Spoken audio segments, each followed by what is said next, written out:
এখন গ্যাস সিলিন্ডারের দাম বেড়ে গেছে। এই যে পরিস্থিতি চলছে, 60 টাকা করে বাড়াটাও কিন্তু অনেক মানুষেরই চিন্তার ভাঁজ পড়েছে কপালে।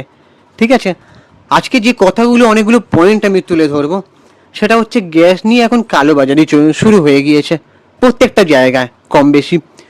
তো মানুষের দুর্দিনে মানে কে না মানে কি বলবো, কে না মানুষের কতটা ক্ষতি করা যায়, আখেরে নিজের লাভ করা যায়, মানে এমন মানুষ আমাদের দুনিয়াতে প্রচুর।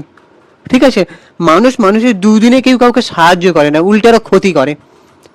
তো আজকে যেভাবে গ্যাস সিলিন্ডারের দাম বেড়েছে, ইরান ইসরায়েল আমেরিকার যে যুদ্ধটা লাগার জন্য, ঠিক আছে, আর এমনি গ্যাসের দাম প্রচুর বেড়ে গেছিলো। গ্যাসের দাম সেই কবে 350 না 300 কত টাকা ছিল, সেটার বাড়ার ফলে যে এতটা চিন্তার ভাঁজ পড়ে গেছিলো না আমাদের, সেটা মানে কল্পনার বাইরে।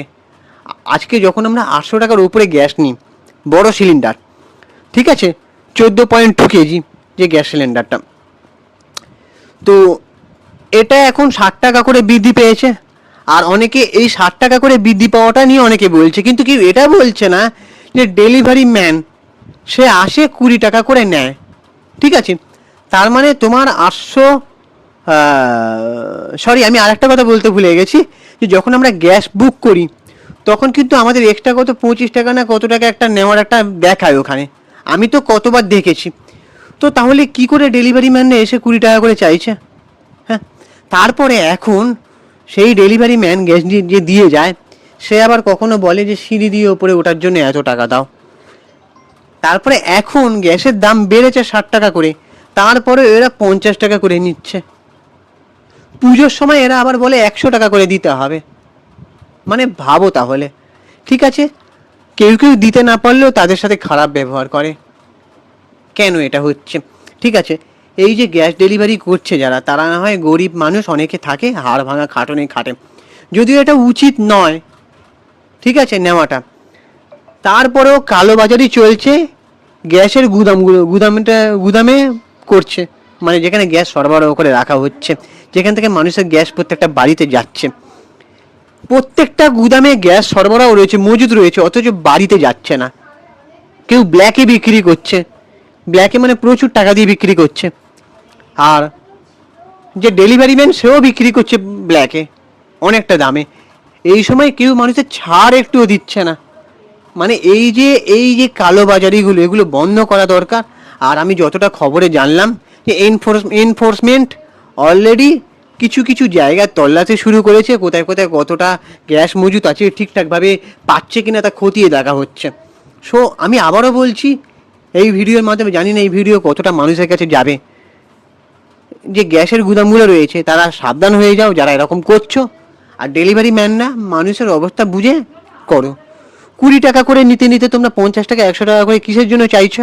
কিসের জন্য, কিসের ভিত্তিতে চাইছো? তোমরা তো একটা মাস মাইনে পাও, তোমরা এটা না সেটা না বাহানা করে টাকা নিচ্ছ, বলছো না আমি চুরি করে এনেছি, তোমরা গ্যাস পেতে না, এই পেতে না, তার জন্য তোমাকে এত টাকা দিতে হবে। কেন?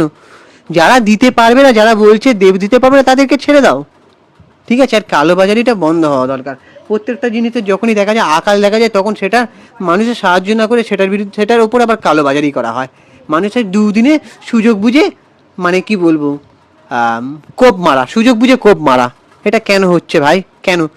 সাধারণ মানুষের কথাটা ভাবো। আর হ্যাঁ, এখন আমাদের প্রত্যেকটা বাড়িতে গ্যাস সিলিন্ডার মানে ঠিকঠাক মেপে বুঝে ইউজ করা উচিত।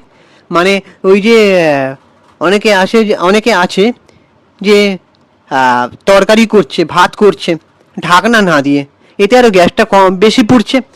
ঢাকনাটা চাপা দিয়ে করলে তাড়াতাড়ি রান্নাটা হয়ে যাবে, গ্যাসটাও কম পুড়বে। ঠিক আছে, আর যাদের অবস্থা ভালো, যাদের বাড়িতে ইন্ডাকশান আছে বা ইন্ডাকশান কেনার মতন সামর্থ্য আছে, তারা পারলে ইন্ডাকশান নিয়ে রান্না করো।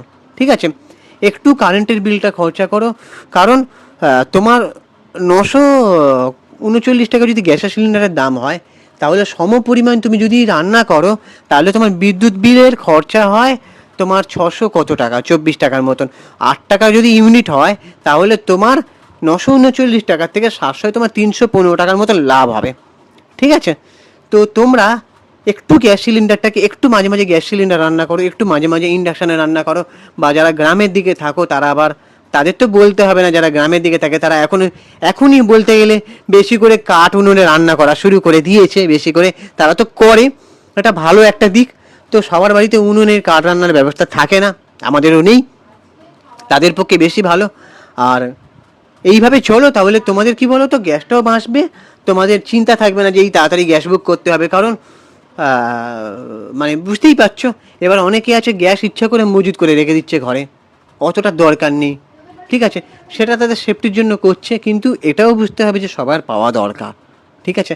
আর এটা তো কিছুই না, কালো বাজার এটা বেশি হচ্ছে, ঠিক আছে, ব্ল্যাকে বিক্রি হচ্ছে, তারপরে মজুত করে রাখা হয়েছে, ইচ্ছা করে বলা হচ্ছে যে আমার এত সিলিন্ডার চাই, কিন্তু সেরকমভাবে কাস্টমারকে দেওয়া হচ্ছে না, ঠিক আছে। এগুলো একটু খতিয়ে দেখা উচিত, মানে যাই হয়ে থাকে না, দেখো আমি হয়তো কিছু ভুল বলে থাকতে পারি, কিন্তু আমি সাধারণ মানুষের জন্য কথা বলছি, সাধারণ মানুষ যাতে দুর্যোগে না পড়ে, দুর্ভোগে না পড়ে, সেটার দিকে খেয়াল রাখা উচিত সবার, ঠিক আছে। আর নিজেদেরটাও ভাবা উচিত যে না, একটু গ্যাস খরচাটা কম করে গ্যাসটা বাঁচিয়ে রান্না করা উচিত, ঠিক আছে। তো এই যে গ্যাসের জন্য কিছু কিছু রেস্তোরাঁ মানে রেস্টুরেন্ট বন্ধ রাখা হয়েছে, কারণ সেইভাবে মানে তারা গ্যাস যে জোগান নেই, ঠিক আছে। আশা করি এটা খুব তাড়াতাড়ি 1 মাস হয়তো ঠিক হয়ে যাবে, প্রধানমন্ত্রী নরেন্দ্র মোদী চেষ্টা করছেন, আশা করি, ঠিক আছে। ঠাকুরের কাছে প্রার্থনা করি সব ঠিক হয়ে যাবে, আর গ্যাস সিলিন্ডারের দাম যেন কম হয়ে যায়, 800-ও যেন নিচে হয়ে যায়, 800-র একটু নিচে হলে তাহলে ভালো হয়, যদি এটা করা হয় তাহলে খুব ভালো হয়, সাধারণ মানুষদের জন্য খুব ভালো। আর মানে তোমরা এবার জানো তোমাদের কি মতামত, কমেন্ট করে জানাতে পারো, আর আমাদের চ্যানেলটাকে সাবস্ক্রাইব করে দাও, ভিডিওটাতে একটা লাইক দাও, ঠিক আছে, শেয়ার করো ভিডিওটা। আর আমি ইনস্টাগ্রামে রয়েছে সুপ্রিয় পুজালি সিনে মিডিয়া, অথবা চিঙ্কি বাবু 2531, ওখানে গিয়ে ফলো করে দাও। টাটা, দেখা হচ্ছে পরে ভিডিওতে।